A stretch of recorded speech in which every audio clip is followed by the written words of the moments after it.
दोस्तों, आज हम एक्सप्लेन करने वाले हैं एक ऐसी मर्डर मिस्ट्री मूवी को जो आपका दिमाग घुमा कर रख देगी। मूवी का नाम है कोलई। अब आप वीडियो को भी लाइक कर दीजिए। हम चलिए कहानी शुरू करते हैं। तो मूवी की शुरुआत में हम एक आदमी को देखते हैं जो अपनी गन रिलोड कर रहा होता है, जिसके बाद वो आदमी उसी गन से एक आदमी को शूट कर देता है और ये सीन यहीं पर कट होता है। फिर हमें 2 हफ्ते पहले का सीन दिखाया जाता है, जहाँ हम मेगा नाम के एक सर्वेंट को देखते हैं जो लैला नाम की लड़की के घर काम करने आती है। तभी उसकी नजर सोफे पर पड़ी लैला की डेड बॉडी पर जाती है। ये देखकर वो काफी ज्यादा डर जाती है, जिसके बाद मेगा और बिल्डिंग का वॉचमैन पुलिस को कॉल करके इन्फॉर्म कर देते हैं। हमें पता चलता है कि लैला एक प्रोफेशनल मॉडल थी जो 6 महीने पहले तक सिंगर रह चुकी है और उसने मुंबई में वॉइस ऑफ इंडिया का खिताब जीता था। इसके बाद उसे मॉडल बनने का चांस मिला और वो एक प्रोफेशनल मॉडल बन गई। खैर, अब इधर पुलिस की टीम वहाँ पहुँच जाती है और इस केस की इन्वेस्टिगेशन संध्या मोहन राज नाम की एक पुलिस ऑफिसर को सौंप दिया जाता है। डीआईजी संध्या से इस केस के बारे में पूछते हैं तो वो बताती है कि लैला के रूम की हालत देखकर लग रहा है कि उसका मर्डर चोरी के इरादे से किया गया है। साथ ही संध्या डीआईजी को ये भी बताती है कि लैला को आखिरी बार उसके बॉयफ्रेंड सतीश ने देखा था, जो जज लक्ष्मी देवी का पोता है। अब डीआईजी लक्ष्मी देवी का नाम सुनकर थोड़ा परेशान हो जाता है और संध्या से कहता है कि मामला थोड़ा नाजुक है, इसलिए थोड़ा संभल कर इन्वेस्टिगेशन करना। अब डीआईजी के 2 हफ्ते में ट्रांसफर भी होने वाला था, इसलिए डीआईजी संध्या को 2 हफ्ते के अंदर इस केस को सॉल्व करने के लिए कहते हैं। साथ ही इस केस में संध्या को वो विनायक से मदद लेने के लिए कहते हैं, क्योंकि संध्या ने हाल ही में पुलिस की नौकरी ज्वाइन की थी और ये उसका पहला केस था। इस पर संध्या डीआईजी से कहती है कि विनायक की हालत देखकर उसे नहीं लगता कि वो इस केस में उसकी मदद करेंगे। तब डीआईजी कहते हैं कि उसे कैसे भी कर मनाओ, वो मान जाएगा। अब इसके बाद हमें विनायक को दिखाया जाता है जो किसी भी केस को आसानी से सॉल्व कर लेता है और उसने अब तक 200 से ज्यादा केस सॉल्व किए हैं। संध्या ने भी पुलिस की ट्रेनिंग विनायक से ही ली थी। खैर, इसके बाद संध्या विनायक के पास आकर उसे बताती है कि उसे उसका पहला केस मिला है जो कि बहुत ही कॉम्प्लिकेटेड और हाई प्रोफाइल केस है, इसलिए वो इस केस में उसकी मदद मांगती है। लेकिन विनायक संध्या की मदद करने से मना कर देता है, जिसके बाद विनायक और संध्या हॉस्पिटल जाते हैं, जहां पर हमें पता चलता है कि विनायक की बेटी हॉस्पिटल में एडमिट है और वो कोमा में है। दरअसल कुछ महीने पहले विनायक अपनी बेटी को बाहर घुमाने के लिए ले गया था, लेकिन विनायक की बेटी का बाहर जाने का मन नहीं था। वो तो घर पर ही रहकर वॉइस ऑफ इंडिया का शो देखना चाहती थी, लेकिन फिर भी विनायक उसे अपने साथ बाहर ले आया। तभी रास्ते में इनकी कार का एक्सीडेंट हो जाता है, जिसमें विनायक की बेटी बुरी तरह से घायल हो जाती है और वो कोमा में चली जाती है। आज उसकी बेटी की जो हालत है वो इसका जिम्मेदार खुद को ही मानता है कि अगर वो उस दिन अपनी बेटी को साथ लेकर ना आया होता तो उसकी बेटी के साथ ऐसा कुछ भी ना होता। खैर, अब इसी बीच वहाँ पर विनायक की वाइफ आती है जो हॉस्पिटल लेट आने की वजह से विनायक पर गुस्सा कर रही होती है और यहाँ में इनकी बातों से पता चलता है कि ये दोनों अलग अलग रहते हैं। खैर, अब संध्या विनायक को लैला की केस की फाइल देकर चली जाती है कि आप एक बार इस केस को देखना जरूर। फिर दूसरे दिन संध्या अपने एक और ऑफिसर मंसूर के पास आती है और उसे इस केस के बारे में बताती है, जहाँ हमें पता चलता है कि लैला अनाथ थी और उसका इस दुनिया में कोई भी नहीं था और वो पिछले 2 महीनों से मद्रास में ही रह रही थी। संध्या ऑफिसर मंसूर से कहती है कि वो मिलकर इस केस को सॉल्व कर सकते हैं। तब मंसूर संध्या को ये केस बंद करने का एक सिंपल सा तरीका बताता है कि किसी भी पुराने क्रिमिनल को पकड़कर इस केस का इल्जाम उस पर लगा दो, जिससे ये केस जल्दी सॉल्व हो जाएगा। लेकिन संध्या ऐसा करने से मना कर देती है, क्योंकि वो किसी भी निर्दोष को सजा दिलवाना नहीं चाहती थी। इसी बीच वहाँ पर विनायक आता है और कहता है कि वो इस केस को सॉल्व करने में उसकी मदद करने के लिए तैयार है। ये सुनकर संध्या खुश हो जाती है, जिसके बाद संध्या विनायक को लैला के केस के बारे में बताती है, जहाँ हमें पता चलता है कि लैला को किसी ने पीछे से गला घोंटकर मारा था और उसकी मौत 11 से 12 बजे के बीच हुई थी। संध्या विनायक को बताती है कि लैला की डेड बॉडी सबसे पहले उसकी सर्वेंट मेघा ने देखी थी। तब विनायक संध्या से पूछता है कि वो मेघा घर के अंदर कैसे गई, जहाँ हमें दिखाया जाता है कि जब संध्या लैला के केस की इन्वेस्टिगेशन कर रही थी तब मेघा संध्या को बताती है कि लैला ने उसे घर की डुप्लीकेट चाबी दे रखी थी और पूछताछ के दौरान मेघा ने संध्या को ये भी बताया था कि लैला से मिलने उसका बॉयफ्रेंड सतीश आने वाला था। जिसके बाद संध्या जब सतीश से पूछताछ करने गई तब सतीश लैला की मर्डर की खबर सुनकर रोने लगता है और लैला से आखिरी बार मिलने की जिद करने लगता है, लेकिन संध्या उसे कहती है कि वो पोस्टमार्टम के बाद ही मिल सकता है। जिसके बाद यहाँ से सीन एक और फ्लैशबैक में जाता है, जहाँ हम देखते कि सतीश एक क्लब में गाना गा रहा होता है और वहीं पर सतीश की मुलाकात लैला से पहली बार हुई थी, जहाँ पर सतीश ने लैला को अपने एल्बम में काम करने का ऑफर दिया और लैला ने उसे एक्सेप्ट कर लिया। इसी के बाद से ये दोनों रोजाना मिलने लगे और प्यार में पड़ गए। फिर जिस रात लैला का मर्डर हुआ उस रात सतीश और लैला डिनर डेट पर गए थे, जहाँ सतीश ने लैला को प्रपोज भी किया था। आगे सतीश संध्या को बताता है कि जब वो लैला को उसके घर छोड़कर बाहर आकर कैब का इंतजार करने लगा, तभी उसे और वॉचमैन को लैला के घर से उसकी चीख की आवाज सुनाई दी। जिसके बाद सतीश और वॉचमैन ने लैला को आवाज लगाई तो लैला ने सतीश से कहा कि वो बिल्कुल ठीक है। अचानक से वहाँ कॉकरोच आ गया था, वो देखकर वो डर गई। ये सुनकर सतीश वहाँ से चला जाता है। खैर पूछताछ के दौरान संध्या को ये भी पता चलता है कि लैला का एक अर्जुन नाम का फ्रेंड था, जो एक फैशन फोटोग्राफर था, और अर्जुन ने सतीश को लैला से मिलवाया था। अब जैसे संध्या सतीश से पूछताछ करके जाने लगी थी, तभी वहाँ पर सतीश की दादी जज लक्ष्मी देवी आकर संध्या को डांटती है और कहते कि अगली बार वो बिना परमिशन के यहाँ ना आए। जिसके बाद संध्या वहाँ से चली जाती है। अब प्रेजेंट डे में संध्या विनायक को वॉचमैन की रिकॉर्डिंग सुनाती है और कहानी फिर से फ्लैशबैक में जाती है, जहाँ सतीश की बात सच है या नहीं ये कंफर्म करने के लिए संध्या वॉचमैन से आकर पूछती है। तब वॉचमैन भी उसे यही सब बताता है जो सतीश ने संध्या से बताया था। साथ ही वॉचमैन ये भी बताता है कि सतीश के जाने के बाद लैला के अपार्टमेंट से किसी और आदमी की आवाज आ रही थी, लेकिन उसने किसी को ना तो जाते हुए देखा था और न ही आते हुए। और वॉचमैन फिर वहाँ के एक इमरजेंसी गेट के बारे में संध्या को बताता है कि उस गेट को सिर्फ अंदर से ही खोला जा सकता है, और अगर किसी ने उस गेट को खोलने की कोशिश की तो वहाँ एक अलार्म बज जाएगा। खैर अब कहानी फिर से प्रेजेंट में आती है, जहाँ सब सुनने के बाद विनायक और संध्या अपार्टमेंट आते हैं और वह मॉर्निंग की ड्यूटी कर रहे वॉचमैन से पूछताछ करते हैं, जहाँ उन्हें पता चलता है कि लैला से मिलने अक्सर बबलू नाम का एक आदमी आया करता था। साथ ही हमें यहाँ पर यह भी पता चलता है कि लैला जिस अनाथालय में पली बड़ी थी, वहाँ बबलू की माँ ने ही लैला का ध्यान रखा था, और बबलू लैला से मिलने उस दिन भी आया था जिस रात लैला का मर्डर हुआ था। इसके बाद विनायक संध्या से बबलू के बारे में पूछता है। इस पर संध्या कहते कि बबलू यहाँ का नहीं है, उसकी तलाश जारी है। ये सुनकर वॉचमैन विनायक से कहता है कि लैला के सर्वेंट मेघा को बबलू के बारे में शायद पता होगा।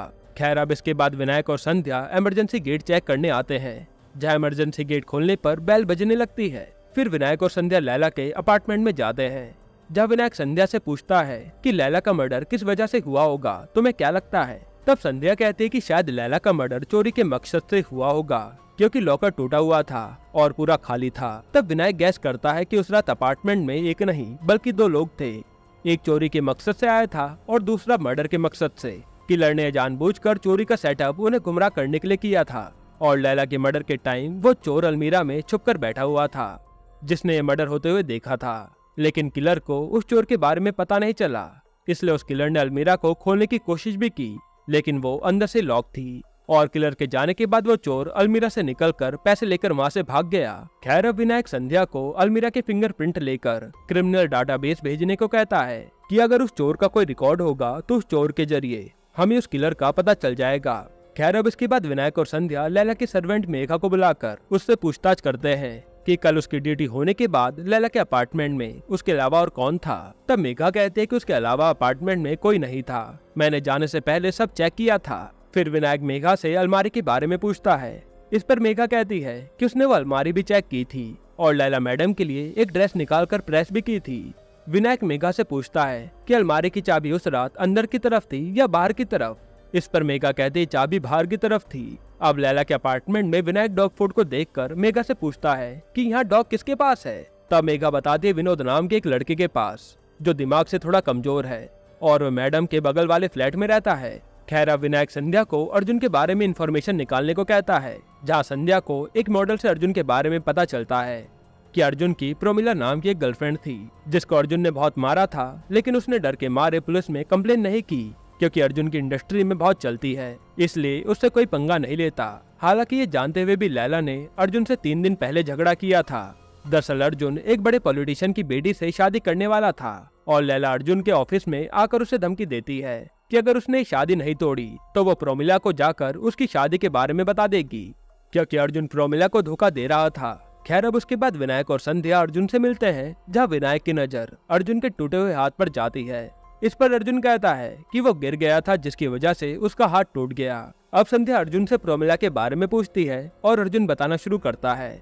दरअसल प्रोमिला एक ड्रग एडिक्ट थी, और जब एक दिन अर्जुन ने उसे रोकने की कोशिश की तो प्रोमिला ने अर्जुन को ही धक्का दे दिया, जिसके बाद अर्जुन ने भी गुस्से में आकर उसे धक्का दिया और उसे टेबल से चोट लग गई। खैर इसके बाद विनायक अर्जुन से पूछता है कि जिस दिन लैला का मर्डर हुआ था उस वक्त वो कहाँ था।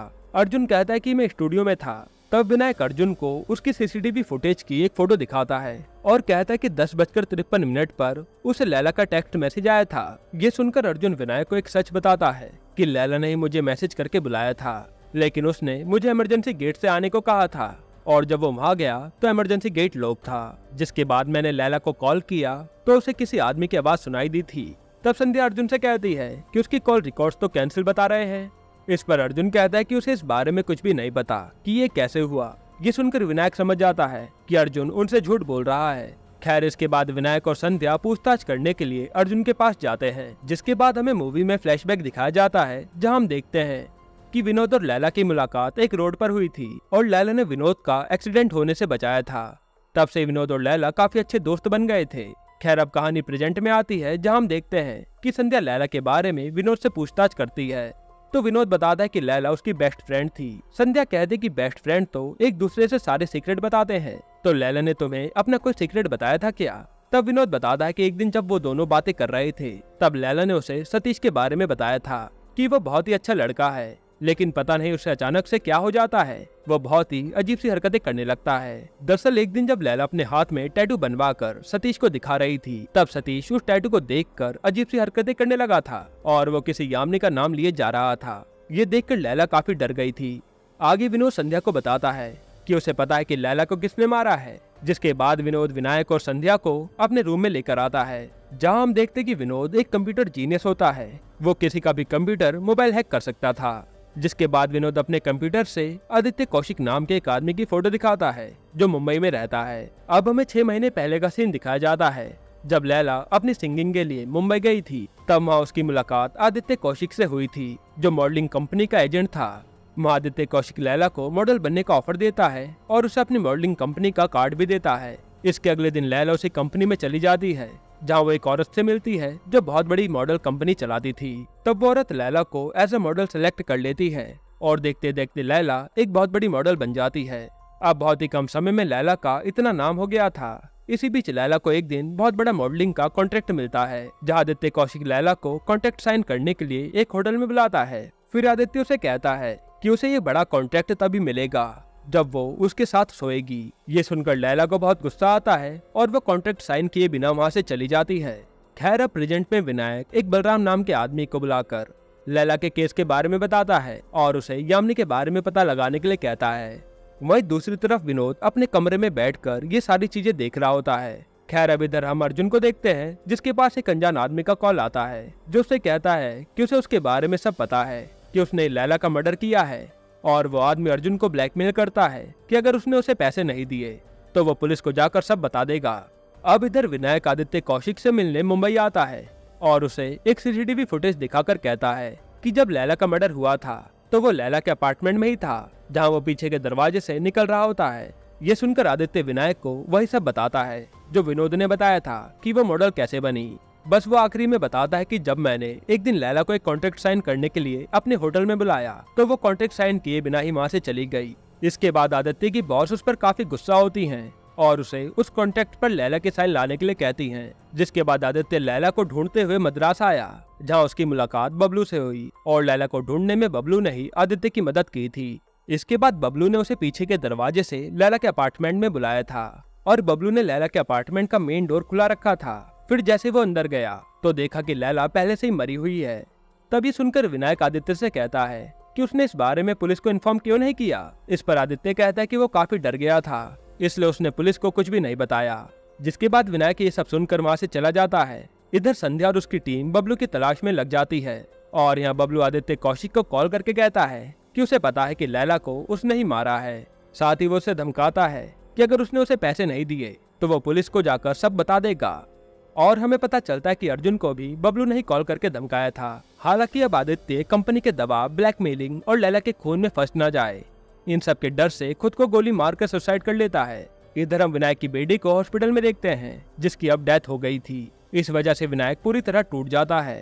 खैर अब इसके बाद हम देखते कि संध्या और उसकी टीम बबलू का पता लगाकर उसे अरेस्ट कर लेती है। जिसके बाद विनायक बबलू से पूछताछ करता है और कहता है कि उसे पता है कि उस दिन अलमारी में तू ही अंदर छुपा था और उसने उस रात मर्डर होते हुए भी देखा है। जिसके बाद विनायक बबलू से उस किलर के बारे में पूछता है लेकिन बबलू तो विनायक को कुछ भी नहीं बताता। फिर वहाँ पर बबलू का वकील आकर उसकी बेल करवा देता है और बबलू के जाने के बाद विनायक संध्या से बोलकर बबलू के पीछे अपने 2 पुलिस वाले लगवा देता है। फिर संध्या विनायक से पूछती है कि बबलू बंद कमरे में लैला के अपार्टमेंट में कैसे घुसा होगा, क्या लगता है। इस पर विनायक बताता है कि जब बबलू लैला से मिलने उसके अपार्टमेंट में गया था तब वो लैला से ना मिलकर उसने सबसे पहले इमरजेंसी गेट पर आकर उसके बैल पर च्युइंगम लगा दी थी और उसके बाद उसने इमरजेंसी गेट खोल दिया ताकि आदित्य कौशिक पीछे के दरवाजे से लैला के अपार्टमेंट में घुस सके। फिर बबलू भी मेन डोर से निकलकर इमरजेंसी वाले गेट से घुस जाता है और लैला के अपार्टमेंट के दरवाजे को खोलकर उसके अंदर चला जाता है। दरअसल बबलू एक चोर था जिसे हर एक ताले को तोड़ने की टेक्निक आती थी और रात को जब लैला सतीश के साथ डिनर करके वापस अपने अपार्टमेंट आई तब उसकी आवाज सुनकर बबलू अलमीरा में छुप गया।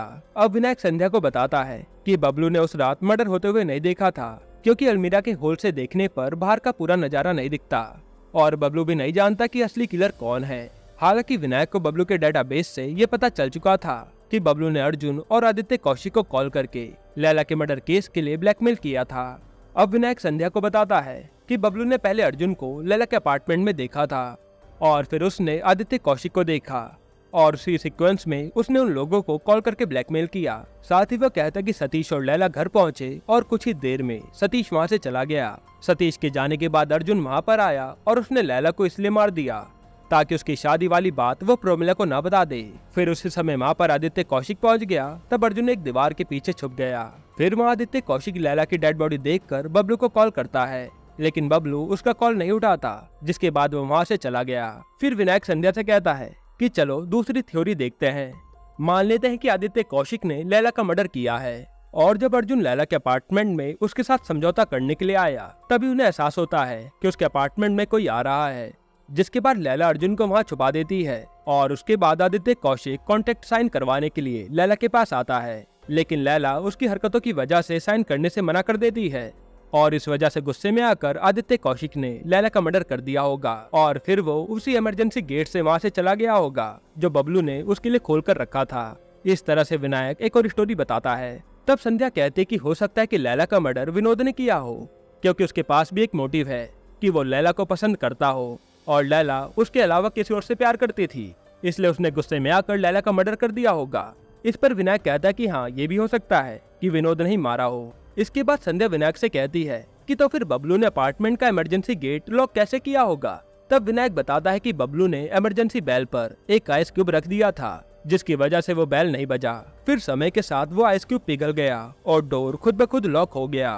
फिर विनायक कहता है कि उसने यामिनी के बारे में पता लगाया था जहाँ उसे पता चला कि यामिनी का 12 साल पहले मर्डर हुआ था और उसे लगता है कि यामिनी का केस लैला के केस से जुड़ा हुआ है। अब इधर हम देखते कि बबलू पर पुलिस वाले नजर रखे हुए हैं। ये बात बबलू को पता चल जाती है और वो उन्हें चकमा देकर उनकी नजरों से बचकर निकल जाता है। इसके बाद बबलू वॉशरूम आता है जहाँ पर एक आदमी पैसे देने के बहाने से उसके पास आकर उसे मार डालता है। दूसरी तरफ सतीश विनायक के पास आकर अंतिम संस्कार करने के लिए लैला की डेड बॉडी मांगता है क्योंकि लैला की इस दुनिया में उसके अलावा कोई नहीं था। साथ ही सतीश लैला के अपार्टमेंट में जाने की परमिशन भी मांगता है और उनसे कहता है कि लैला ने उसके लिए गिटार पिक करके रखा हुआ था जो लैला उसे गिफ्ट देने वाली थी, लेकिन विनायक सतीश को लैला के अपार्टमेंट में जाने की परमिशन नहीं देता। तभी विनायक सतीश से यामिनी के बारे में पूछता है। इस पर सतीश कहता है कि वो किसी यामिनी को नहीं जानता।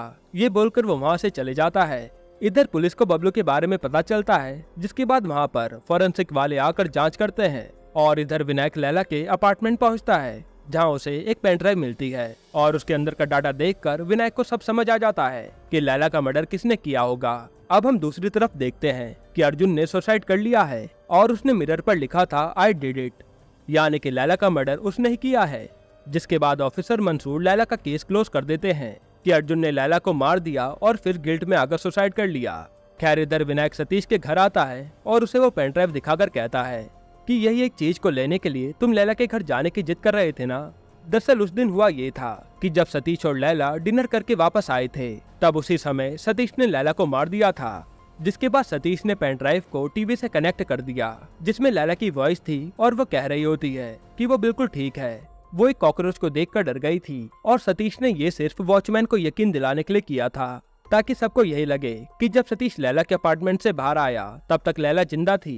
खैर लैला का मर्डर करने के बाद सतीश ने पूरे घर को ऐसे बिखरा दिया कि जैसे सबको लगे कि चोरी हुई है और चोर ने ही लैला का मर्डर किया है। उसके बाद सतीश ने लैला के फोन से अर्जुन को मैसेज करके उसे इमरजेंसी गेट से अंदर आने के लिए कहा था। जिसके बाद सतीश लैला के अपार्टमेंट से बाहर आया तो उसने देखा कि इमरजेंसी गेट पहले से ही खुला हुआ है और ये देखकर उसे शक हुआ कि लैला के अपार्टमेंट में कोई तीसरा भी मौजूद था। और यही जानने के लिए सतीश पुलिस के पास आया था, जहां उसे बबलू के बारे में पता चलता है कि उस रात वो लैला के अपार्टमेंट में था। अब ये जानकर सतीश डर जाता है कि कहीं बबलू ने उसे लैला का मर्डर करते हुए तो नहीं देख लिया। इसी के बाद सतीश ने बबलू को मार डाला और फिर सतीश ने अर्जुन को भी मार दिया। फिर पुलिस को गुमराह करने के लिए मिरर में लिख दिया कि अर्जुन ने लैला को मारा है, ताकि सबको लगे कि अर्जुन ने गिल्ट में आकर सुसाइड कर लिया और ये केस क्लोज हो जाए। अब सारी सच्चाई सामने लाने के बाद विनायक सतीश से पूछता है कि यामिनी और लैला में कनेक्शन क्या है, जहाँ सतीश सारी सच्चाई बताता है। दरअसल यामिनी सतीश की छोटी बहन थी। बचपन में यामिनी और सतीश खेल रहे होते हैं, तब यामिनी एक बक्से में जाकर छुप जाती है, लेकिन ज्यादा अंधेरा होने की वजह से यामिनी को डर लगने लगता है और वो सतीश को बक्सा खोलने के लिए कहती है। लेकिन सतीश तो उस बक्से को पूरा ही लॉक कर देता है, क्योंकि सतीश को उसकी बहन की रोती हुई आवाज सुनकर अच्छा लग रहा था, इसलिए सतीश उसका बक्सा नहीं खोलता। और ठीक 12 घंटे बाद सतीश की बहन यामिनी की दम घुटने की वजह से मौत हो जाती है और उस समय से ही यामिनी की आवाज सतीश के कानों में गूंजने लगी और उसे ये अच्छा लगने लगा। लेकिन उस आवाज को लैला ने अपनी आवाज से रोक दिया और लैला की वजह से ही सतीश को यामिनी की आवाज सुनाई देना बंद हो गई। साथ ही लैला सतीश से बार बार यामिनी के बारे में पूछने लगी थी और यहाँ सतीश को यामिनी की आवाज पूरी सुनाई देना ही बंद हो गई थी। फिर सतीश कहता है कि यामिनी ने उसे एक दिन लैला को मारने के लिए कहा, जिसके बाद उसने मौका देखकर लैला को मार डाला। अब ये सब सुनकर विनायक को यकीन हो जाता है कि सतीश पूरी तरह से पागल हो चुका है और यही बात विनोद को हैकिंग के जरिए पता चल जाती है कि लैला का मर्डर सतीश ने किया है। जिसके बाद विनोद सतीश को कॉल करके एक सुनसान जगह पर बुलाता है और उसे गोली मार देता है। ये वही सीन था जो हमने मूवी की शुरुआत में देखा था। अब इसके बाद विनोद भी सुसाइड कर लेता है, क्योंकि वो लैला के बिना इस दुनिया में रहना नहीं चाहता था, क्योंकि लैला ही थी जो उसे अच्छे से समझती थी। इसके बाद वहाँ पर पुलिस आ जाती है। फिर हम देखते कि विनायक की बेटी की आत्मा और लैला की आत्मा एक साथ कहीं जा रही होती है। यहीं पर ये मूवी एंड होती है। दोस्तों, आपको ये मर्डर मिस्ट्री मूवी कैसी लगी हमें कमेंट में जरूर बताइएगा। और इसके अलावा आप कौन सी मूवी का एक्सप्लेनेशन देखना चाहते हैं वो भी कमेंट कीजिएगा। बाकी अगर आपको हाल ही में आई एक कमाल की मर्डर मिस्ट्री मूवी देखनी है तो आप ये वीडियो देख लीजिए।